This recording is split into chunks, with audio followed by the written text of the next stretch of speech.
Ich habe heute ein leckeres Weihnachtsrezept für dich. Wir backen diese leckeren Schokoplätzchen.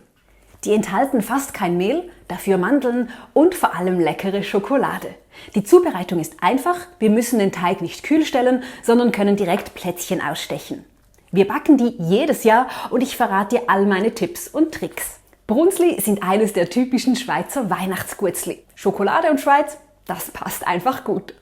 Wir brauchen 100 Gramm dunkle Schokolade, 250 Gramm gemahlene Mandeln, 200 Gramm Zucker, 2 Eiweiß, 2 Esslöffel Mehl und einen halben Teelöffel Zimt. Die wichtigste Zutat ist wirklich die Schokolade. Nimm da eine mit hohem Kakaoanteil. Ich verwende immer eine mit 80-90% Kakao, denn nur so bekommen wir diesen vollen Schokoladengeschmack. Ich gebe zuerst Zucker und gemahlene Mandeln in eine Schüssel und gebe Zimt dazu.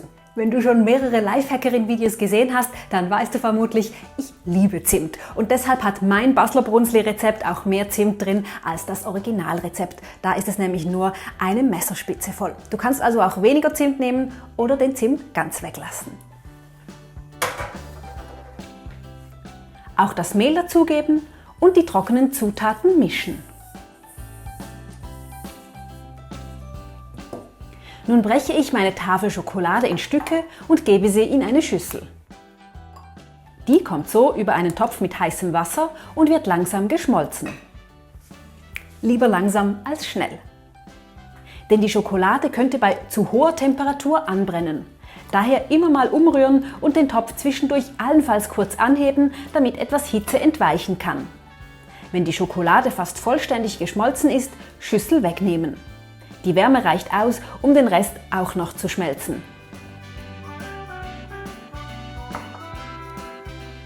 Die beiden Eiweiß in ein hohes Gefäß geben und steif schlagen.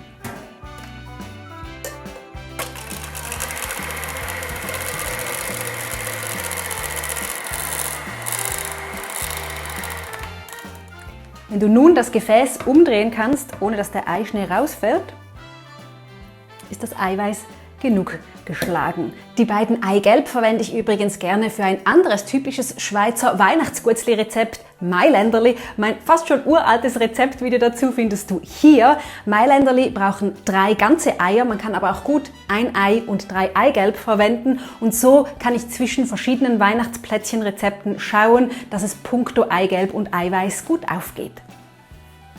Beim Brunsli-Teig gebe ich nun das steif geschlagene Eiweiß dazu und ziehe es unter die trockenen Zutaten.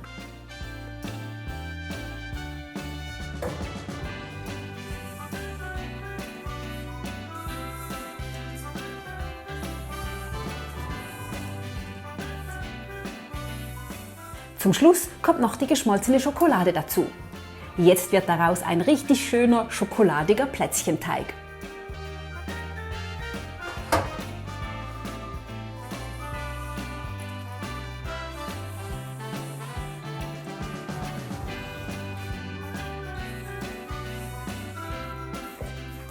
Wenn du möchtest, kannst du den Teig auch vorbereiten und kühl stellen. Bei Plätzchenteigen ohne Butter arbeite ich aber gerne direkt weiter. Und da wir nur sehr wenig Mehl im Teig haben, möchte ich ihn auch nicht auf Mehl auswählen, wenn dann auf Zucker. Aber gegen Zucker sprechen 2 Dinge. Erstens ist da schon ziemlich viel Zucker drin. Ich möchte nicht noch mehr Zucker haben. Und zweitens kann es mit Zucker eine kleine klebrige Sauerei geben. Und da ich nicht so gerne putze, gibt es einen Trick. Ich verwende einen Gefrierbeutel. Schneide diesen mit einem Messer auf einer Seite und unten auf, sodass ich ihn auseinanderfalten kann. Nun gebe ich etwas Teig hinein, klappe den Beutel wieder zu und rolle meinen Plätzchenteig so aus. Dadurch bleibt mein Nudelholz und die Unterlage sauber und der Teig bleibt nicht kleben. Ich walle meinen Teig übrigens auf 8 mm dick aus und da ich keine Teighölzer mit 8 mm habe, gebe ich einfach 5 und 3 mm übereinander. Nun den Beutel wieder aufklappen und mit beliebigen Ausstechern Plätzchen ausstechen.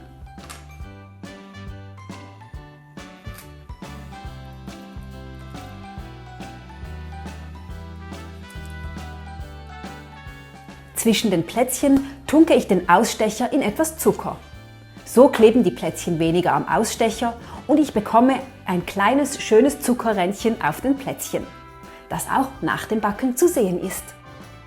Mit etwas Abstand auf ein mit Backpapier belegtes Blech geben.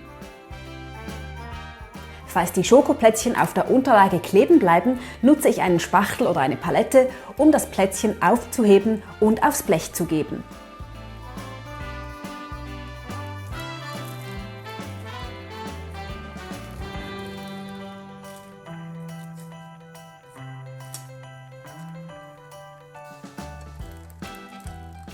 Du kannst verschiedene Ausstecher verwenden. Achte lediglich darauf, dass du auf jedem Blech ungefähr gleich große Plätzchen hast, damit die Backdauer gleich bleibt. Ich nehme für Brunsli nicht zu kleine Ausstecher, damit die Plätzchen nicht zu trocken werden. Unsere Plätzchen müssen nun noch etwas trocknen, denn würden wir sie jetzt direkt backen, würden sie verlaufen. In den meisten Rezepten steht eine Trocknungszeit von mindestens 5 Stunden oder über Nacht. Das funktioniert absolut. Wir lassen sie ehrlicherweise jeweils nur 2 bis 3 Stunden trocknen, stellen sie danach aber noch ganz kurz kühl. So funktioniert es auch. Nachdem die Plätzchen 2 bis 3 Stunden getrocknet sind, gebe ich die Brunsli nach draußen, bis der Ofen vorgeheizt ist. Und zwar auf 250 Grad Ober-Unterhitze. Die Plätzchen werden danach nur 4 Minuten gebacken, da am besten die ganze Zeit dabei bleiben, damit die Plätzchen nicht zu trocken werden. Sobald der Ofen vorgeheizt ist, Plätzchen in die Mitte geben und Timer stellen. Da die Schokoplätzchen dunkel sind, ist es nicht einfach zu sehen, wann sie fertig gebacken sind. Wir wollen keine Plätzchen, die noch roh sind, aber auch keine zu trockenen Plätzchen. 4 Minuten ist bei unserem Ofen ein sehr guter Wert.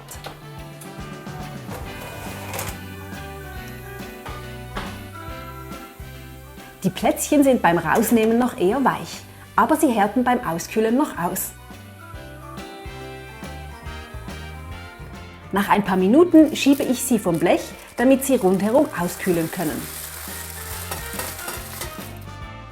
Du kannst die ausgekühlten Plätzchen in eine Dose geben, kühl und trocken gelagert halten sie dir 4 Wochen, wenn sie nicht bis dann schon aufgefuttert sind, denn sie sind schon richtig lecker.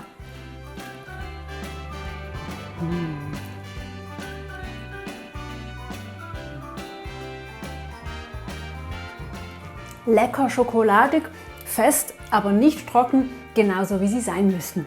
Das sind übrigens die Lieblingsplätzchen von meinem Papa und vielleicht ja auch schon bald von dir. Viel Spaß jedenfalls beim Backen und verrat uns in den Kommentaren doch, was dein Lieblingsweihnachtsplätzchen ist. Danke fürs Zuschauen, wir sehen uns beim nächsten Video. Bis dann, tschüss!